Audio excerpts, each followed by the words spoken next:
that my legs were swelling up to twice the size. I was having heart problems, and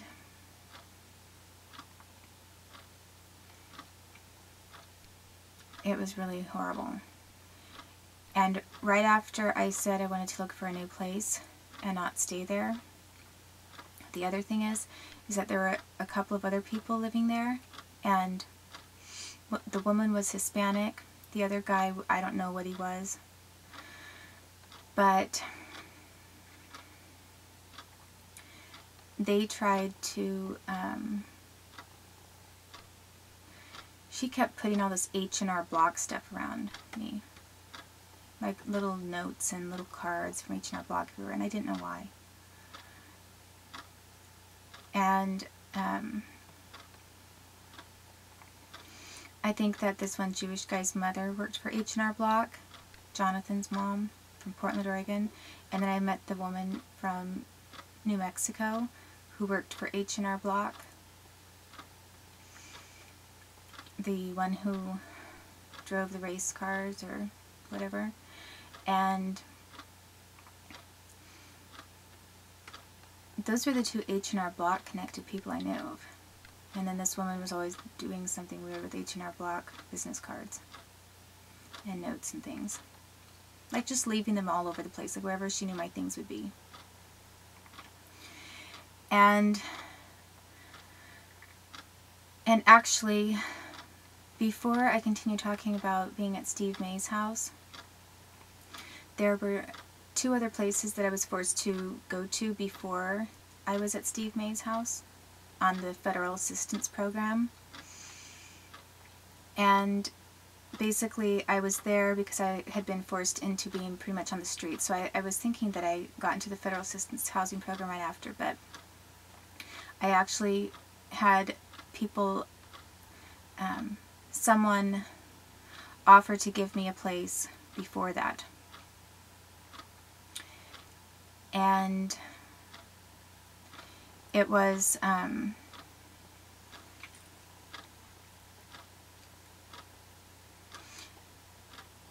guy named Ryan, and he's Marines, and he is a criminal. He's from Boston, Massachusetts. He's Irish American, and he got a job with the federal government after being in the Marine Corps. He used to pretty much stalk me and my son all the time. And I could always tell that he didn't like me. And then at some point he showed up at a bar when I was out of a place to stay, and said if I needed a place to stay I could stay with him. And I thought it was really strange because he was showing up out of nowhere after having acted so hostile and like he hated me for such a long time. I mean, before my son was tortured, before my son and I were tortured, he was watching us. I mean, this is before my son was removed from me by CPS. I knew who he was because I had this feeling about him, and he was always doing this weird stuff. Or, you know, just always watching us from the Starbucks that I went to with my son all the time. And that was before CPS, as I say, ever took my child from me. And then later, he's coming around offering me a place to stay at his house. And I thought, this is really weird. Why is he changing his whole tune? So I had no place to go. I was forced to accept that, because otherwise I was basically trying to stay awake outside or sleeping outside. You know, this is totally, you know, degrading. This is like a small town, and this is what's being done to me. And the police were just getting off on it. They thought it was great. And the only thing that they ever told me was get back together with with your fiance. Over and over, the Wenatchee police were threatening me and telling me to get back together with Alvaro Pardo.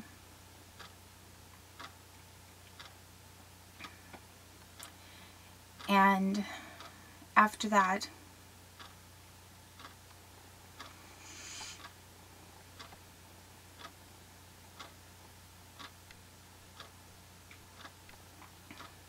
So I moved in to this person's house, Ryan's house.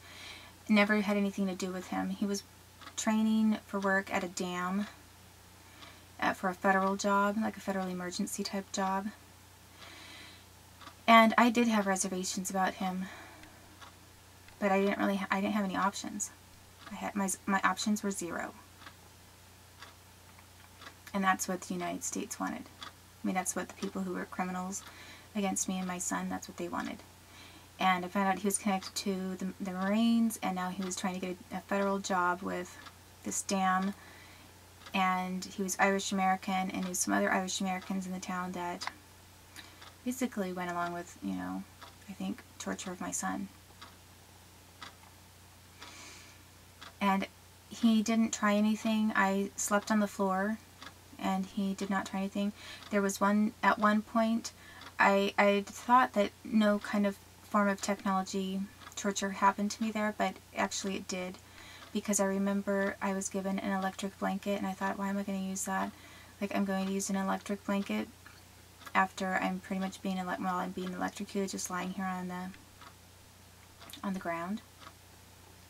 So I was targeted at his house with the leg fasciculations, which with the technology that heats up your body and causes all your muscles to twitch, kind of like a TENS machine, but throughout your entire body, mainly your legs and feet. Kind of, it feels like it's exiting through the feet.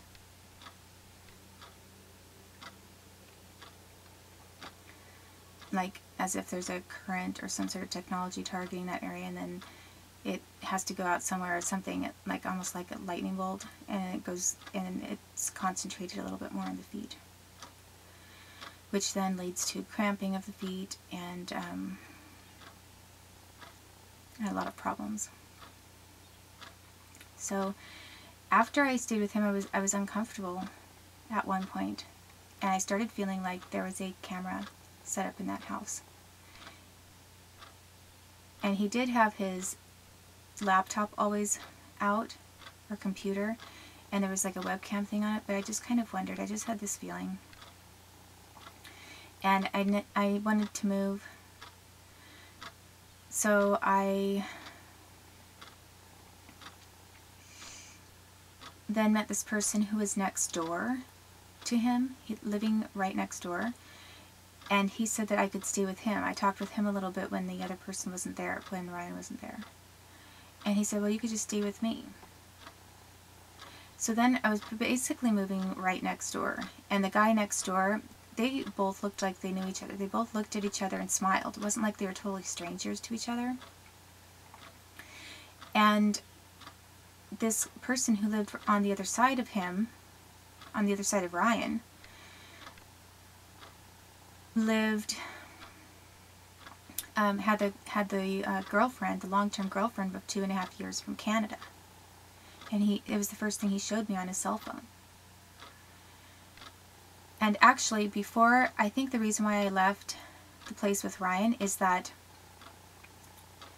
when I knew for sure to leave was when he knew I was going to the hospital, and I went to the Wenatchee Valley Medical Center. They did some kind of a really weird gang type thing on my bracelet, my medical bracelet. You know, you have to go in for a migraine or something like that, which is what I went into the place for.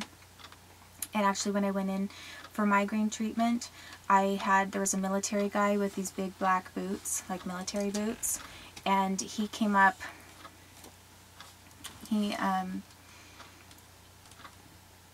basically, he was the one who wanted to be in charge of my care, and he said, now we're going for the grand finale.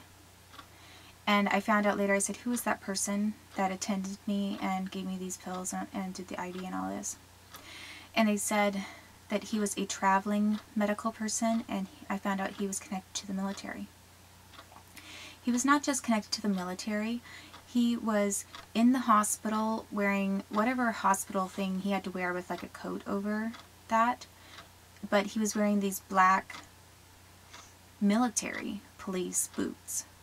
Pretty much like the same kind of black military police boots that Mark, the truck driver, who picked me up after I talked to the FBI. The guy who picked me up in New Mexico and drove me to the East Coast, same kind of boots that he had. And he had been a military police person for the Army before he was a truck driver, civilian truck driver supposedly. And he also worked on computers. So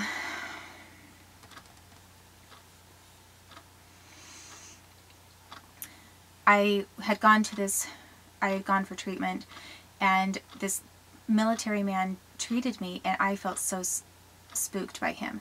Another time that somebody treated me for a migraine was when Dr. Frank treated me, and I had a good feeling that it was either, I couldn't remember if it was him for sure, or if it was the guy from WorkSource, Lee from WorkSource, that had raped me. But it was the one who had a girlfriend who was a nurse in oncology.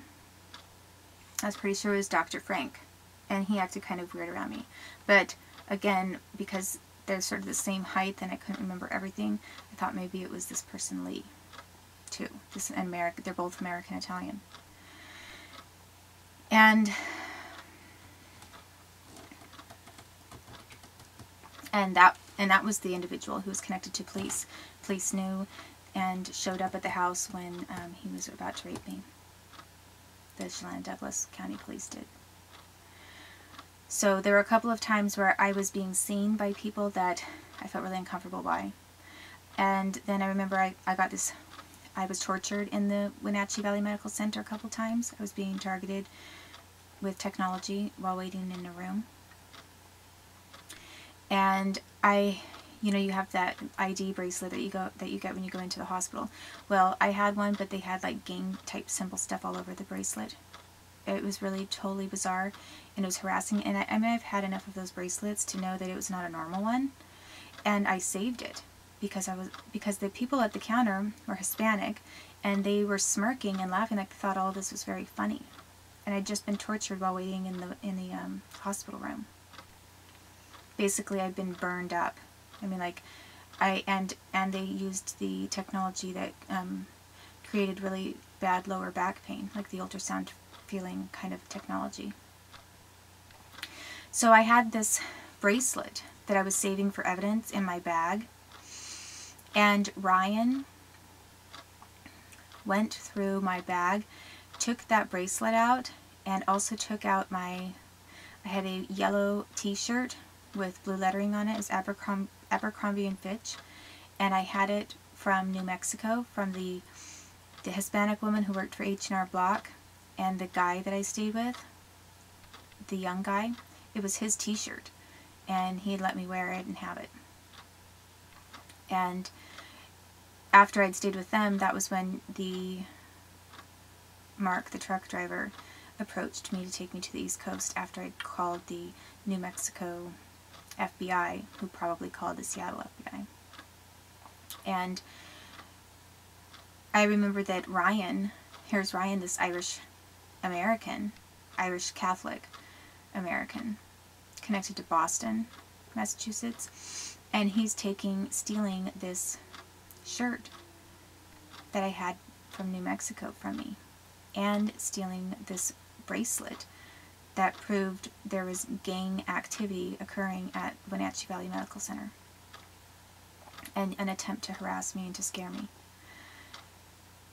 And after he did that, after I saw that he went through my bag and he stole things, I left the place, and I remember there's this big SUV with a Hispanic woman. It was like a brand new, large size, black SUV, and I think it was from California.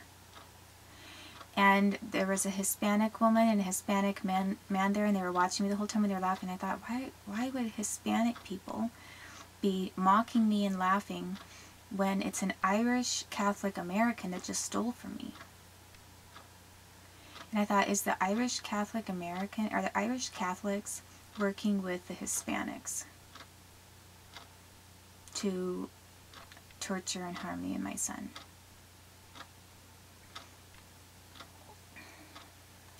And the only connection that I can think of is that Ryan, if that's what he was doing, and if he possibly gave that t-shirt to somebody who was Hispanic, maybe they gave it back to people in New Mexico, because that one woman was Hispanic.